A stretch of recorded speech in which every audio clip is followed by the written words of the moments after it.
ನಮಸ್ಕಾರ ಫ್ರೆಂಡ್ಸ್, ರಕ್ಷಾ ಸಿರಿಮನೆ ಚಾನಲ್ಗೆ ನಿಮಗೆಲ್ರಿಗೂ ಸ್ವಾಗತ ಸುಸ್ವಾಗತ. ಐ ಹೋಪ್ ನೀವೆಲ್ಲರೂ ಚೆನ್ನಾಗಿದ್ದೀರಾ ಅಂತ ಭಾವಿಸ್ತೀನಿ. ಇವತ್ತಿನ ವಿಡಿಯೋದಲ್ಲಿ ನಾನು ಒಂದು ಪುಣ್ಯಕ್ಷೇತ್ರವಾದ ಧರ್ಮಸ್ಥಳದ ಬಗ್ಗೆ ನಿಮಗೆ ಸಂಪೂರ್ಣ ಮಾಹಿತಿಯನ್ನು ಕೊಡ್ತೀನಿ. ಈ ಧರ್ಮಸ್ಥಳಕ್ಕೆ ಧರ್ಮಸ್ಥಳ ಅನ್ನೋ ಹೆಸರು ಹೇಗೆ ಬಂತು, ಇದರ ಸ್ಥಳ ಪುರಾಣವೇನು, ಇದರ ಇತಿಹಾಸವೇನು ಮತ್ತು ಇದರ ಸುತ್ತಮುತ್ತಲಿರುವ ಪುಣ್ಯಕ್ಷೇತ್ರಗಳು ಯಾವುವು, ಈ ಎಲ್ಲ ಮಾಹಿತಿಯನ್ನು ನಾನು ಈ ವಿಡಿಯೋದಲ್ಲಿ ಕೊಡ್ತೀನಿ. ಯಾರು ಈ ವಿಡಿಯೋನ ಸ್ಕಿಪ್ ಮಾಡದೆ ಪೂರ್ತಿ ನೋಡಿ. ಹಾಗೆ ಇನ್ನೂ ಯಾರೆಲ್ಲ ನನ್ನ ಚಾನಲ್ನ ಸಬ್ಸ್ಕ್ರೈಬ್ ಮಾಡದೆ ನೋಡ್ತಿದ್ದೀರಾ, ಹೊಸದಾಗಿ ನಾನು ಈ ವಿಡಿಯೋನ ನೋಡ್ತಾ ಇರೋರು ಪ್ಲೀಸ್ ಚಾನಲ್ನ ಸಬ್ಸ್ಕ್ರೈಬ್ ಮಾಡಿ, ಹಾಗೆ ಪಕ್ಕದಲ್ಲಿ ಕಾಣೋ ಬೆಲ್ ಬಟನ್ನ ಪ್ರೆಸ್ ಮಾಡಿ. ಇದರಿಂದಾಗಿ ನಾನು ಹೊಸ ವಿಡಿಯೋಸ್ ಹಾಕಿದಾಗ ನಿಮಗೆ ನೋಟಿಫಿಕೇಶನ್ ಬರುತ್ತೆ, ಯಾವ ವಿಡಿಯೋನೂ ಮಿಸ್ ಆಗಲ್ಲ. ದೇಶದಾದ್ಯಂತ ಧರ್ಮಸ್ಥಳಕ್ಕೆ ಭಕ್ತಾದಿಗಳು ಬರ್ತಾರೆ. ಆದರೆ ಎಷ್ಟೋ ಜನಕ್ಕೆ ಈ ಧರ್ಮಸ್ಥಳದ ಇತಿಹಾಸ ಆಗಲಿ, ಇದು ಸ್ಥಳ ಪುರಾಣದ ಬಗ್ಗೆ ಆಗಲಿ ಮಾಹಿತಿ ಇರೋದಿಲ್ಲ. ನಾವು ಇದರ ಸ್ಥಳ ಪುರಾಣದ ಬಗ್ಗೆ, ಇತಿಹಾಸದ ಬಗ್ಗೆ ತಿಳ್ಕೊಂಡು ದೇವರ ದರ್ಶನ ಮಾಡಿದರೆ ನಮ್ಮ ಯಾತ್ರೆಯ ಪೂರ್ಣ ಫಲ ಸಿಗುತ್ತದೆ. ಧರ್ಮಸ್ಥಳ ಕ್ಷೇತ್ರಕ್ಕೆ ಸುಮಾರು 700 ವರ್ಷಗಳ ಇತಿಹಾಸ ಇದೆ. ಈ ಕ್ಷೇತ್ರವನ್ನು ಹಿಂದೆ ಕುಡುಮ ಅಂತ ಕರೆಯಲಾಗ್ತಿತ್ತು. ಇಲ್ಲಿ ಶಿವನ ಮಹಾಭಕ್ತರಾದ ಬಿರುಮಣ್ಣ ಪೆರುಗಡೆ ಮತ್ತು ಅಮ್ಮು ಬಲ್ಲಾಳತಿ ಎಂಬ ದಂಪತಿಗಳು ವಾಸ ಆಗಿರ್ತಾರೆ. ಒಮ್ಮೆ ಧರ್ಮಿಷ್ಠರಾದ ದಂಪತಿಗಳ ಮನೆಗೆ 4 ಜನ ಅತಿಥಿಗಳು ಬರ್ತಾರೆ. ಬಂದ ಅತಿಥಿಗಳನ್ನು ದಂಪತಿಗಳು ನಿಯಮನಿಷ್ಠೆಯಿಂದ ಸತ್ಕಾರ ಮಾಡ್ತಾರೆ. ಇವರ ಸತ್ಕಾರ ಸ್ವೀಕರಿಸಿದ ಅತಿಥಿಗಳು ತುಂಬು ಮನಸ್ಸಿನಿಂದ ದಂಪತಿಗಳನ್ನು ಆಶೀರ್ವಾದ ಮಾಡಿ ಹೊರಡ್ತಾರೆ. ಅದೇ ದಿನ ಅತಿಥಿಗಳ ರೂಪದಲ್ಲಿ ಬಂದಿದ್ದ ಧರ್ಮದೇವತೆಗಳಾದ ಕಾಳರಾವು, ಕುಮಾರಸ್ವಾಮಿ, ಕಾಳರ್ಕಾಯ ಹಾಗೂ ಕನ್ಯಾಕುಮಾರಿ ಎಂಬ 4 ಧರ್ಮದೇವತೆಗಳು ದಂಪತಿಗಳ ಕನಸಿನಲ್ಲಿ ಬಂದು ನಾವು ಇದೇ ಮನೆಯಲ್ಲಿ ನೆಲೆಸುವುದಾಗಿ ಹೇಳ್ತಾರೆ. ಅವರ ಆದೇಶದಂತೆ ದಂಪತಿಗಳು ಅವರಿದ್ದ ಮನೆಯನ್ನು ಖಾಲಿ ಮಾಡಿ ದೇವತೆಗಳಿಗೆ ಬಿಟ್ಟುಕೊಟ್ಟರಂತೆ. ಕನಸಿನಲ್ಲಿ ಬಂದ ನಂತರವೇ ಆ ದಂಪತಿಗಳಿಗೆ ತಿಳಿಯುತ್ತದಂತೆ ನಮ್ಮ ಮನೆಗೆ ಬಂದ ಅತಿಥಿಗಳು ದೇವತೆಗಳೆಂದು. ಧರ್ಮದೇವತೆಗಳ ಆದೇಶದಂತೆ ದಂಪತಿಗಳು ಆ ಮನೆಯಲ್ಲಿ ದೇವಸ್ಥಾನವನ್ನು ಕಟ್ಟಿಸಿ ಪೂಜೆಗೆ ಒಬ್ಬ ಬ್ರಾಹ್ಮಣನನ್ನು ನೇಮಿಸ್ತಾರೆ ಮತ್ತು ಧರ್ಮದೇವತೆಗಳು ಅಲ್ಲಿ ಶಿವಲಿಂಗವನ್ನು ಸ್ಥಾಪಿಸುವಂತೆ ಆದೇಶ ಮಾಡ್ತಾರೆ. ಅದರಂತೆ ತಮ್ಮ ಪ್ರತಿನಿಧಿಯಾಗಿ ಅಣ್ಣಪ್ಪ ಸ್ವಾಮಿಯನ್ನು ಕದ್ರಿಗೆ ಕಳಿಸ್ತಾರೆ. ಇನ್ನು ಅಣ್ಣಪ್ಪ ಸ್ವಾಮಿ ಕದ್ರಿಯಿಂದ ಶಿವಲಿಂಗವನ್ನು ತರುವ ಮುನ್ನವೇ ದೇವತೆಗಳು ಇಲ್ಲಿ ದೇವಸ್ಥಾನವನ್ನು ಕಟ್ಟಿರುತ್ತಾರೆ ಮತ್ತು ಅಲ್ಲಿ ಶಿವಲಿಂಗವನ್ನು ಪ್ರತಿಷ್ಠಾಪಿಸುತ್ತಾರೆ ಎನ್ನುವುದು ಇಲ್ಲಿನ ಇತಿಹಾಸ.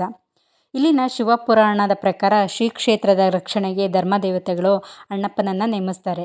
ಹೀಗಾಗಿ ದೇವಸ್ಥಾನದ ಒಳಗೆ ಹೋಗುವ ಮೊದಲೇ ಅಣ್ಣಪ್ಪ ಸ್ವಾಮಿಯ ದರ್ಶನವಾಗುವುದು. ಮಂಜುನಾಥ ಸ್ವಾಮಿಗೆ ಮೊದಲೇ ಅಣ್ಣಪ್ಪ ಸ್ವಾಮಿಗೆ ಪೂಜೆ ಸಲ್ಲುತ್ತದೆ. ಎಷ್ಟೋ ಜನರಿಗೆ ಇದರ ಸ್ಥಳ ಪುರಾಣದ ಬಗ್ಗೆ ಅರಿವೇ ಇಲ್ಲದೆ ನೇರವಾಗಿ ಅವರು ಧರ್ಮಸ್ಥಳದ ಮಂಜುನಾಥ ದರ್ಶನ ಮಾಡುತ್ತಾರೆ. ಆದರೆ ಸ್ನೇಹಿತರೆ, ಧರ್ಮಸ್ಥಳ ಮಂಜುನಾಥ ದರ್ಶನ ಮಾಡುವ ಮೊದಲು ನಾವು ಅಣ್ಣಪ್ಪ ಸ್ವಾಮಿ ದರ್ಶನ ಮಾಡಬೇಕು. ತದನಂತರವೇ ಶ್ರೀ ಕ್ಷೇತ್ರ ಧರ್ಮಸ್ಥಳ ಮಂಜುನಾಥನ ದರ್ಶನ ಮಾಡಬೇಕು. ಅಣ್ಣಪ್ಪ ಸ್ವಾಮಿ ಬೆಟ್ಟಕ್ಕೆ ಮಹಿಳೆಯರಿಗೆ ಪ್ರವೇಶವಿಲ್ಲ. ಹೀಗಾಗಿ ಬೆಟ್ಟದ ಕೆಳಗೆ ಅಣ್ಣಪ್ಪ ಸ್ವಾಮಿಯ ಪಾದಮುದ್ರಿಕೆಗಳನ್ನು ನಿರ್ಮಿಸಲಾಗಿದೆ. ನಾವು ಪಾದಮುದ್ರಿಕೆಗಳಿಗೆ ನಮಸ್ಕರಿಸಿ ನಂತರ ಮಂಜುನಾಥನ ದರ್ಶನವನ್ನು ಮಾಡಬೇಕು. ಧರ್ಮದೇವತೆಗಳು ನಿರ್ಮಿಸಿದ ದೇವಾಲಯವಾಗಿರೋದ್ರಿಂದ ಈ ಕ್ಷೇತ್ರಕ್ಕೆ ಧರ್ಮಸ್ಥಳ ಎನ್ನುವ ಹೆಸರು ಬಂದಿದೆ. ಈ ದೇವಸ್ಥಾನವು ನೇತ್ರಾವತಿ ನದಿಯ ದಡದಲ್ಲಿದೆ. ನೇತ್ರಾವತಿ ನದಿಯ ಉಗಮದ ಬಗ್ಗೆ ವಾದಿರಾಜರು ಹೀಗೆ ವಿವರಿಸಿದ್ದಾರೆ. ಭಗವಾನ್ ಮಹಾವಿಷ್ಣುವು ತನ್ನ ವರಾಹ ರೂಪದಲ್ಲಿ ಪ್ರವಾಹದಲ್ಲಿ ಮುಳುಗಿದ್ದ ಭೂಮಿಯನ್ನು ಮೇಲಕ್ಕೆ ಎತ್ತಿ ರಕ್ಷಿಸುತ್ತಾರೆ. ಹೀಗೆ ರಕ್ಷಿಸಲ್ಪಟ್ಟ ಭೂಮಿಯು ಕೃತಜ್ಞತಾ ಭಾವದಿಂದ ಕಣ್ಣೀರನ್ನು ಹರಿಸುತ್ತದೆ. ಹೀಗೆ ಹರಿದ ಕಣ್ಣೀರು ನೇತ್ರಾವತಿ ಉಗಮಕ್ಕೆ ಕಾರಣವಾಯಿತು ಎಂದು ಹೇಳಲಾಗುತ್ತದೆ. ಈ ದೇವಸ್ಥಾನಕ್ಕೆ ಬರುವ ಭಕ್ತಾದಿಗಳು ಮೊದಲು ನೇತ್ರಾವತಿ ನದಿಯಲ್ಲಿ ಸ್ನಾನ ಮಾಡಿ ತದನಂತರ ದೇವರ ದರ್ಶನವನ್ನು ಪಡೆಯುತ್ತಾರೆ. ಧರ್ಮಸ್ಥಳದ ಮತ್ತೊಂದು ಆಕರ್ಷಣೀಯವಾದ ಸ್ಥಳ ಎಂದರೆ ಅದು ಗೊಮ್ಮಟೇಶ್ವರ. ಈ ಏಕಶಿಲಾ ವಿಗ್ರಹವನ್ನು ನಾವು ಧರ್ಮಸ್ಥಳ ದೇವಸ್ಥಾನದಿಂದ ಸರಿಸುಮಾರು 1 ಕಿಲೋಮೀಟರ್ ದೂರದಲ್ಲಿರುವ ರತ್ನಗಿರಿ ಎಂಬ ಬೆಟ್ಟದಲ್ಲಿ ಕಾಣಬಹುದು. ಈ ಬೆಟ್ಟವನ್ನು ಇಲ್ಲಿ ಗೊಮ್ಮಟ ಬೆಟ್ಟ ಎಂದೇ ಕರೆಯಲಾಗುತ್ತದೆ. ಈ ಬೆಟ್ಟಕ್ಕೆ ಹೋಗಲು ಮೆಟ್ಟಿಲುಗಳನ್ನ ಮಾಡಲಾಗಿದೆ. ಮೆಟ್ಟಿಲಲ್ಲಿ ಹೋಗೋಕ್ಕಾಗಲ್ಲ ಅಂದವರಿಗೆ ರೋಡ್ ವ್ಯವಸ್ಥೆಯೂ ಇದೆ. ನೀವು ನಿಮ್ಮ ಸ್ವಂತ ವೆಹಿಕಲಲ್ಲಿ ಹೋದರೆ ಕೇವಲ 5ರಿಂದ 6 ನಿಮಿಷದಲ್ಲಿ ನಾವು ಬೆಟ್ಟದ ತುತ್ತ ತುದಿಯನ್ನು ತಲುಪಬಹುದು. ಪ್ರತಿ 12 ವರ್ಷಕ್ಕೊಮ್ಮೆ ಬಾಹುಬಲಿಗೆ ಮಹಾಮಸ್ತಕಾಭಿಷೇಕ ನಡೆಯುತ್ತದೆ. ಹಾಗೂ ನಾವು ಧರ್ಮಸ್ಥಳದಲ್ಲಿ ನೋಡಬೇಕಾದ ಪ್ರಸಿದ್ಧವಾದ ಮತ್ತೊಂದು ಸ್ಥಳವೆಂದರೆ ಮಂಜುಷಾ ವಸ್ತು ಸಂಗ್ರಹಾಲಯ. ಇದು ಕರ್ನಾಟಕದ ಅತ್ಯುತ್ತಮ ಸಂಗ್ರಹಾಲಯಗಳಲ್ಲಿ ಇದೂ ಒಂದು ಎಂದು ಹೆಸರು ಮಾಡಿದೆ. ಅಷ್ಟು ಪ್ರಸಿದ್ಧಿಯನ್ನು ಈ ಮಂಜುಷಾ ಸಂಗ್ರಹಾಲಯ ಮಾಡಿದೆ. ಇಲ್ಲಿ ಅತ್ಯಂತ ಹಳೆಯದಾದ ವಸ್ತುಗಳನ್ನೆಲ್ಲ ಸಂಗ್ರಹಿಸಿ ಇಡಲಾಗಿದೆ. ವ್ಯಾಧಿರಾಜರು ಈ ಲಿಂಗವನ್ನು ಮರುಸ್ಥಾಪಿಸಿದ ನಂತರ ಹೆಗ್ಗಡೆ ಕುಟುಂಬಕ್ಕೆ ಇಲ್ಲಿ ದಾನ ಮತ್ತು ಧರ್ಮವನ್ನು ಮಾಡಬೇಕೆಂದು ಸೂಚಿಸುತ್ತಾರೆ. ಅದರಂತೆ ಧರ್ಮಸ್ಥಳ ಇಂದಿಗೂ ಧರ್ಮಕ್ಕೆ ಪ್ರಸಿದ್ಧಿಯಾಗಿದೆ. ಮತ್ತು ಇಲ್ಲಿ ದಾನಗಳಲ್ಲಿ ಮುಖ್ಯ ದಾನವಾದ ಅನ್ನದಾನ, ವಿದ್ಯಾದಾನ ಆರೋಗ್ಯ ದಾನಗಳು ಪ್ರತಿನಿತ್ಯ ನಡೆಯುತ್ತವೆ.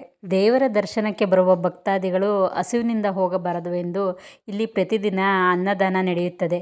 ಈ ಧರ್ಮಸ್ಥಳದ ಅನ್ನದಾನವು ಜಗತ್ಪ್ರಸಿದ್ಧಿಯಾಗಿದೆ. ಇಲ್ಲಿ ಪ್ರತಿದಿನ ಸರಿಸುಮಾರು 10,000 ಭಕ್ತಾದಿಗಳು ಅನ್ನಪ್ರಸಾದವನ್ನು ಸೇವಿಸ್ತಾರೆ. ಪ್ರಸಾದದ ಸಮಯವನ್ನು ನೋಡೋದಾದರೆ ಬೆಳಗ್ಗೆ 11 ಗಂಟೆಗೆ ಶುರುವಾದರೆ ಸಾಯಂಕಾಲ 4 ಗಂಟೆವರೆಗೂ ಇರುತ್ತದೆ. ಮತ್ತು ಸಂಜೆ 7 ಗಂಟೆಗೆ ಶುರುವಾದರೆ 9ರಿಂದ 10 ಗಂಟೆವರೆಗೂ ಅನ್ನಪ್ರಸಾದವನ್ನು ನಾವು ಸೇವಿಸ್ಬೋದು. ಇಲ್ಲಿಗೆ ಬರೋ ಭಕ್ತಾದಿಗಳು ಉಳ್ಕೊಳ್ಳೋದಕ್ಕೆ ಸುಸಜ್ಜಿತವಾದ ಕೊಠಡಿಗಳ ವ್ಯವಸ್ಥೆ ಕೂಡ ಇದೆ. ಇಲ್ಲಿ ಸುಮಾರು 50 ರೂಪಾಯಿಂದ ಹಿಡಿದು ಸುಮಾರು 2,000 ರೂಪಾಯಿವರೆಗೂ ನಿಮಗೆ ರೂಮ್ಗಳು ಸಿಗುತ್ತೆ. ನೋಡಿದ್ರಲ್ಲ ಫ್ರೆಂಡ್ಸ್, ಸಂಕ್ಷಿಪ್ತವಾಗಿ ಧರ್ಮಸ್ಥಳದ ಇತಿಹಾಸ ಮತ್ತು ಸ್ಥಳ ಪುರಾಣದ ಬಗ್ಗೆ ತಿಳಿಸ್ಕೊಟ್ಟಿದ್ದೀನಿ. ಇನ್ನು ನಾವು ಧರ್ಮಸ್ಥಳ ಯಾತ್ರೆ ಕೈಗೊಂಡಾಗ ಅದರ ಸಮೀಪವಿರುವ ಪುಣ್ಯಕ್ಷೇತ್ರಗಳಿಗೂ ನಾವು ಭೇಟಿ ನೀಡ್ಬೋದು. ಇವು ಧರ್ಮಸ್ಥಳಕ್ಕೆ ತುಂಬ ಸಮೀಪವಾಗಿವೆ. ಈ ಸ್ಥಳಗಳಿಗೆ ನಾವು ಧರ್ಮಸ್ಥಳದಿಂದ ನೇರವಾಗಿ ಭೇಟಿ ನೀಡ್ಬೋದು. ಧರ್ಮಸ್ಥಳದಿಂದ ಜೀಪು ಮತ್ತು ಆಟೋಗಳು ಹೋಗುತ್ತೆ. ಇಲ್ಲಿ ಒಬ್ಬರಿಗೆ 100 ರೂಪೀಸ್ ತೊಗೊಳ್ತಾರೆ. ಕರ್ಕೊಂಡೋಗಿ ಕರ್ಕೊಂಬರ್ತಾರೆ. ಮತ್ತು ನಾವು ದೇವರ ದರ್ಶನ ಮಾಡಲಿಕ್ಕೆ 10ರಿಂದ 15 ನಿಮಿಷ ಟೈಮು ಕೊಡ್ತಾರೆ. ಬನ್ನಿ ಆ ಕ್ಷೇತ್ರಗಳು ಯಾವೆಲ್ಲ ಅಂತ ನೋಡೋಣ. ಸೌತಡ್ಕ ಗಂಟೆ ಗಣೇಶ ದೇವಸ್ಥಾನ ಹಾಗೂ ಕನ್ಯಾಡಿ ಶ್ರೀರಾಮ ದೇವಸ್ಥಾನ ಮತ್ತು ಸೂರ್ಯ ಸದಾಶಿವರುದ್ರ ದೇವಸ್ಥಾನ ಮತ್ತು ಅಲ್ಲೇ ಸಮೀಪವಿರುವಂತಹ ಶ್ರೀ ಕುಕ್ಕೆ ಸುಬ್ರಹ್ಮಣ್ಯ ಸ್ವಾಮಿ ದೇವಸ್ಥಾನಕ್ಕೆ ನಾವು ಭೇಟಿ ನೀಡಬಹುದು. ಭಗವಂತ ಮಂಜುನಾಥನ ದರ್ಶನ ಮಾಡಿದ ನಮಗೆ ಭಗವಂತನ ಆಶೀರ್ವಾದ ಸದಾ ನಮ್ಮ ಮೇಲೆ ಇರಲಿ ಅಂತ ಕೇಳ್ಕೊಳ್ತಾ ಈ ವಿಡಿಯೋನ ಇಲ್ಲಿಗೆ ಮುಗಿಸ್ತಾ ಇದ್ದೀನಿ. ಮುಂದಿನ ವಿಡಿಯೋದಲ್ಲಿ ಸಿಗೋಣ ಫ್ರೆಂಡ್ಸ್. ಹಾಗೆ ಈ ವಿಡಿಯೋ ನಿಮಗೆ ಇಷ್ಟ ಆಗಿದ್ದರೆ ಲೈಕ್ ಮಾಡಿ. ಹಾಗೆ ಇನ್ನೂ ಯಾರೆಲ್ಲ ಸಬ್ಸ್ಕ್ರೈಬ್ ಮಾಡದೆ ನೋಡ್ತಾ ಇದ್ದೀರಾ ಪ್ಲೀಸ್ ಸಬ್ಸ್ಕ್ರೈಬ್ ಮಾಡಿ. ಹಾಗೆ ಪಕ್ಕದಲ್ಲಿ ಕಾಣೋ ಬೆಲ್ ಬಟನ್ನ ಪ್ರೆಸ್ ಮಾಡಿ. ನೆಕ್ಸ್ಟ್ ವಿಡಿಯೋದಲ್ಲಿ ಸಿಗೋಣ ಫ್ರೆಂಡ್ಸ್. ಅಲ್ಲಿವರೆಗೂ ಟೇಕ್ ಕೇರ್. ಬಾಯ್.